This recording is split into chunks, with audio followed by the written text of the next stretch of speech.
Thanks, Chuck. At this point, we're actually going to go to Carolyne. As we mentioned, Carolyne is the Executive Director of Transition US.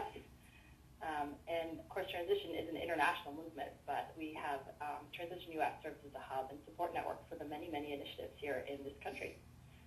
So, Carolyne, over to you. Great, thank you, Sarah. And thank you, Chuck. Context setting, so that really helped. Thank you so much. What I wanted to do with my minutes is basically give an overview of the transition movement. And I realize that a number of you on the call are familiar with it, are engaged with it, but it'll be a refresher. And for those not on the call, you'll get a sense of what the heck it is if you don't know of it. So the transition movement is a collection of towns, villages, cities, islands, etc., implementing a community-led response to the pressures of climate change, fossil fuel depletion, and economic contraction. And we call these transition towns mostly because it's lovely and alliterative, but they're not just towns. We also call them transition initiatives. And they begin by answering a crucial question. And the question is, how can we make our community stronger and happier as we deal with the impacts of peak oil and economic contraction, while at the same time urgently reducing CO2 emissions? And the goal is that a town, a city, an island that uses much less energy and resources than we presently consume could, if properly planned for and designed, be more resilient, more abundant, and more pleasurable than the life we are living at present. I wanted to also just mention before I sort of go into sort of what it looks like, is that life with less energy is inevitable. It's a finite resource in terms of our fossil fuel. And that we've really lost the resilience to be able to weather shocks of almost any kind, any nature. We have to act for ourselves, and we have to act quickly. And by unleashing the collective genius of our communities, we can design ways of living more enriching and satisfying lives while connecting to our neighbors in new ways. So that's sort of the backdrop of transition. And I just also wanted to mention a couple of other things before going through what's called the 12 steps, or now called the 12 ingredients, is that in the U.S. there's 93 official transition initiatives in 29 different states. And there are initiatives in 34 countries around the world, close to 400 initiatives worldwide. So it is a global movement. It's a social action movement, and it's really looking at a big context. And so what people do in terms of sort of rolling out a transition initiative in their community is what I'm going to talk about next. And these are called the 12 steps, but then it was realized that people didn't actually have to do them in that order, so that it's more like ingredients. So everyone is baking their own unique cake using some or all of these ingredients.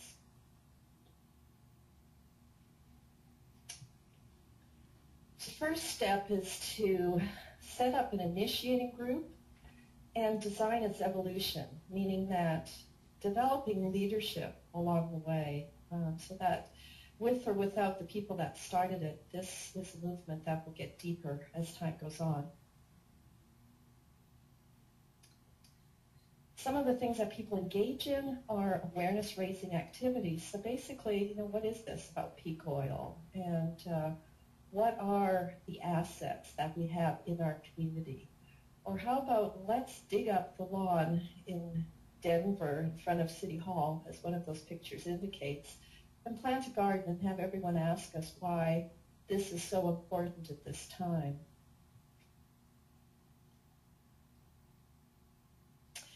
And laying the foundations with existing practitioners is the way to go. This is a network. It's not an umbrella. It's not a hierarchy. It's really a network.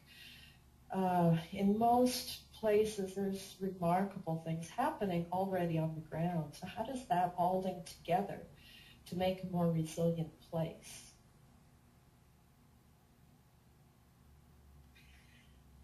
At a point when an initiative has sort of gained some critical mass, maybe 5% of the population is involved, some groups, a number of them, probably a dozen at this point, have put on sort of a really big party, sort of this is who we are community. We're a community that's engaged in transitioning. And they organized what we've called a Great Unleashing. The first one was in Sandpoint, Idaho in November '08. And since then, as I mentioned, about 12 of them. Youth are often involved, and they're really wonderful, splashy, highly networked, everyone is there kind of events. Another ingredient is forming working groups. So here in Culver City, they're putting together a reskilling day, and Transition Reno put together their energy working group. So working groups are basically focused on specific topic areas of interest and areas that are essential for the community's resilience. And one of the most remarkable things, I think that draws a lot of people to transition, is people really have a good time. This is a street fair in Ashland. And then on the other side, the other photo was a work party in Transition Los Angeles. But it's an important aspect of community building is to celebrate our successes, celebrate our failures, just create cause for celebration as much as possible. Using techniques like open space or World Cafe to garner the collective genius of the group is really important. Again, it's not hierarchical. It's really hard, I find, in our culture to get our head around that. We are trying to nurture a number of leaders, as many leaders as possible, as many empowered people ready to build their communities in the ways that they're envisioning that community to be, to really coming out with their gifts and their talents. So one way is using open space and allowing people full participation. And creating practical manifestations on the ground is really important. Again, that's a shot of Denver when they put in the community gardens. I don't know if Michael Levy's on the call, but to the right is a community garden that got started in Santa Cruz. In the middle is a harvest share that Transition Los Angeles started to recession-proof their neighborhoods. And the bottom left is a perma-blitz in Oklahoma City. And on the right is a gleaning. Gleaners, there's a wonderful gleaners network in Sarasota, Florida. Local currency is getting a foothold in a number of places. More so in the UK. They're really moving forward with that. We've got some starting here on the bottom left. It's on Whidbey Island. In the bottom right, that's the one they're hopefully beginning in Greater New Haven.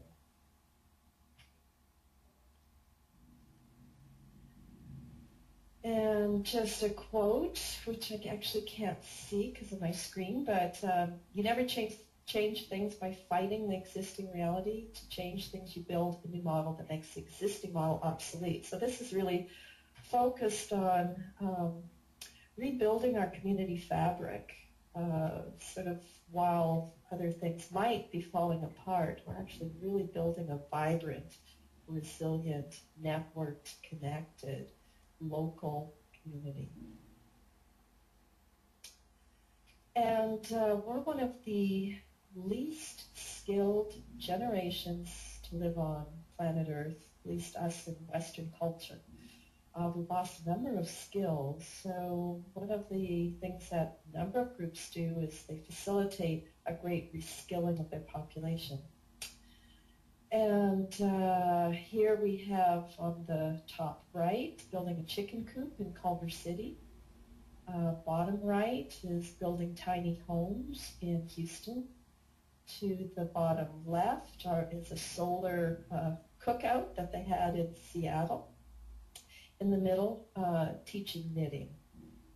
And our folks in the top left are basically, if you've seen the poster of Rosie the Riveter, she had her heyday, or she had her beginnings in Richmond, California, and that's the Richmond Transition Group. So they've got the kerchiefs on as Rosie did.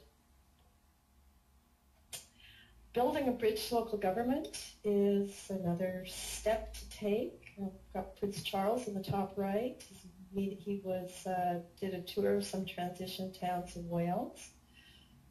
Top left, we had 2 city council members come to our training for transition in Sonoma Valley. Folks on the bottom left engaged with the Lewis County council members on emergency preparedness. Honoring the elders is an important step, and I think I've come to hold that in terms of organizational elders as well. Who are the great groups that are in our communities upon whose shoulders we're standing? What is all that amazing work that's there for us at this point in time to get benefit from? And let's honor those too. And then also really honoring those elders in our midst and all of that knowledge. When we talk about the great reskilling, there's a number of people that have skills that are very important for self-sufficiency. And this gives elders an opportunity to come forward with some of their amazing gifts for us at this point in time. Letting it go where it wants to go is sort of one of the axioms, and it's something, because it's a network, it's not an organization, it does go where it wants to go. There's an amazing number of leaders stepping forward with their great ideas, and there's just no holding them back, thankfully. And the sort of capstone is creating an energy to set pathway, and that is to get sort of a deeply interconnected planning process in place in your community to actually be implemented to reduce our dependence on fossil fuels and to reduce our carbon outputs.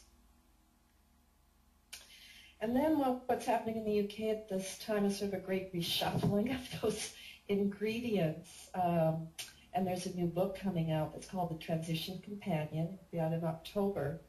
And so it's looking at all those ingredients. It's looking at what all of these initiatives in 34 countries have really done and what's really worked. So it's sort of being focused in these categories rather than those 12 steps, with many more tools and just really, again, garnered from the hard work of people that are doing it on the ground. There's the starting out phase, the deepening phase, connecting, building, and daring to dream, really big dreams about how we'll make our places extraordinarily resilient.